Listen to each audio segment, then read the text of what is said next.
bicara tentang wanita, siapa sih wanita yang nggak ingin mukanya kinclong gitu loh, mukanya berseri, mukanya bersih. Itu dambaan banyak wanita, bahkan mungkin 99,99999% wanita ingin wajahnya kinclong. Terus 0,1%-nya pengennya apa? Pengennya kinclong banget gitu loh, atau bingit. Jadi itu keinginan dari, bisa dikatakan hampir semua wanita.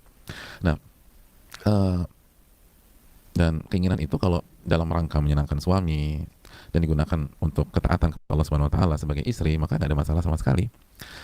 Hanya saja pertanyaannya adalah, banyak di antara kita yang hanya fokus pada perawatan atau treatment kecantikan tertentu.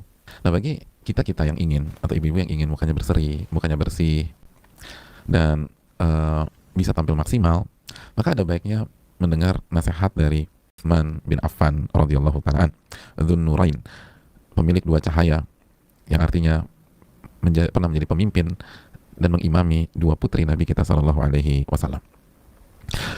Beliau pernah memberikan sebuah kaidah besar kepada kita dalam masalah ini. Mari kita simak baik-baik. Beliau menyampaikan dalam sebuah nasihat, dan nasihat ini bisa dicek di dalam kitab Al-Adab Syar'iyyah. Beliau radhiyallahu ta'ala anhu menuturkan, ma asarra ahadun sariratan illa adharaha Allahu ala safahati wajhihi wa falatati lisanihi. Tidaklah seseorang menyembunyikan rahasia, melakukan sebuah amalan rahasia, kecuali Allah Subhanahu wa taala akan tampakkan rahasia tersebut pada wajah dan mukanya. Allah akan perlihatkan rahasia tersebut di wajahnya dan di lisannya secara spontanitas. Begitulah cara dia bicara. Hadirin yang Allah muliakan, khususnya ibu sekalian, semoga kita semua dimuliakan oleh Allah. Dari nasihat simpel ini, kita bisa tarik sebuah kesimpulan bahwa kalau kita ingin punya wajah yang berseri, punya wajah yang kinclong, maka milikilah amalan-amalan rahasia yang kinclong. Nah, itu.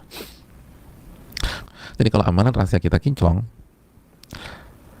maka nanti wajah kita akan kinclong deh, Masya Allah. Dan lisan kita akan enak banget didengar. Dan kalau sekarang bukan hanya lisan ya, tapi jempol juga enak. Kadang-kadang lisan tuh pendiam, tapi jempolnya tajamnya minta ampun. Padahal tuh kuku udah dipotong, udah di-mani-pedi, tapi tetap aja kalau udah WA, ya Allah, puluhan orang tersinggung. Amalan-amalan rahasia, nah itu akan berpengaruh ke wajah kita. Kita akan punya air muka yang bagus, air muka yang segar, yang nyenengin, yang orang tuh kayak senang banget ngeliat kita gitu ya, khususnya suami kita. Lalu teman-teman wanita kita, kalau ini ibu-ibu, saya kok mbak kok wajahnya kok berseri banget, nah gitu. Pasti perawatan. Iya, perawatan dong, masa nggak perawatan? Perawatannya apa? Tahajud perawatannya, gitu, Masya Allah. Perawatannya itu sholat sunnah di rumah sendirian, nah itu. Perawatannya itu baca Quran ketika nggak ada orang, Masya Allah. Dan amalan-amalan kinclong lainnya. Dan ini nggak main-main. Yang memberikan tips adalah orang yang terbukti sukses di dunia dan akhirat, orang sosok yang dijamin masuk surga, Utsman bin Affan radhiyallahu